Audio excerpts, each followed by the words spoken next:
Girl spends $2,000 just ordering a plain omelette at Michelin restaurant. Curious, she grabbed a spoon and took a taste. But to her surprise, it was no ordinary omelette. Jack was surprised when he heard about it. When he tasted it, he realized it was made with mango and frozen coconut with a splash of wine. But before Jack could react, the waiter brought another potted plant. Then the shop manager brought a pot of water and poured it over the plant. Miraculously, the plant inside grew slowly. The manager then explained that it was a growing salad. The plants inside are made from ingredients that are all edible. Seeing that the two men had never seen the world, the shopkeeper began to taunt them. Jack was furious when he heard that, so he picked up the salad and went straight to Paul, the chef of the restaurant, and said angrily that he came here to eat, not to see him do magic tricks. This scene made everyone freeze in their seats. Even the customers outside looked into the kitchen. But Paul didn't panic, because he wanted to fight Jack. Then he calmly took out a steak and asked him if he could cook it. Jack took a look at the temperature of the Wagyu beef. He had a dish in mind. He picked up a large onion and quickly cut it off. Then he put the onion in the frying pan, and while handling the Wagyu,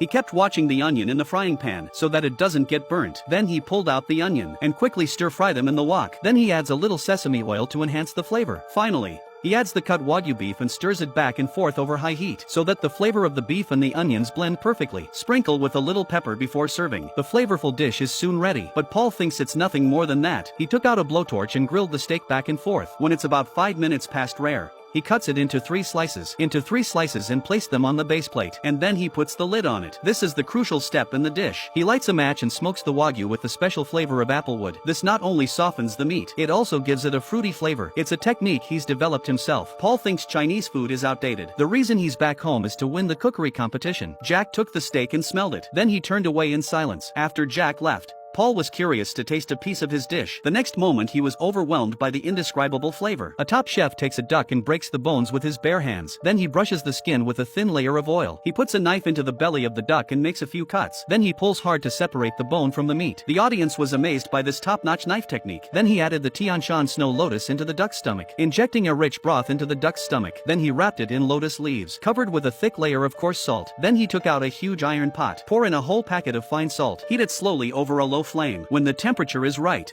bury the duck in the salt. Slowly cook the duck meat by baking it in the salt. Finally, crack the shell. A Chenkuan duck is ready. Gently cut with a knife. The soup mixes with the ingredients and slowly flows out. An aroma spreads out instantly. Taste the duck meat again. The fragrance of the lotus leaves and the salt, plus the fruity aroma of Tianshan snow lotus. Multiple flavors are intertwined. It's really a superb dish. On the other side of the table, Paul prepares the French famous caramelized foie gras. First of all, wrap the foie gras tightly in tin foil. Then we pour boiling water at 105 degrees around the foie gras. Then it's baked in the microwave for 2 minutes. Once it's heated up, it's cooled down quickly with ice cubes. The next step is the crucial one. You hold a torch to the bottom for 30 seconds. This way the foie gras will release easily. Then heat the knife on the fire. That way, the foie gras will cut out beautifully. Sprinkle the sugar in the pan. Simmer to form clear caramelized flakes. The bottom of the plate is covered with thin slices of pineapple. This enriches the flavor of the foie gras. Use a torch to toast the caramelized slices until they melt, so that the foie gras is completely covered by the caramel. Finally, a spoonful of cranberry mousse is placed on top of the foie gras to decorate it. The caramelized foie gras is not only delicious, it is also beautifully presented. The judges gave it a very high rating after just one taste. Both chefs have brought out their best, but the judges' scores are exactly the same,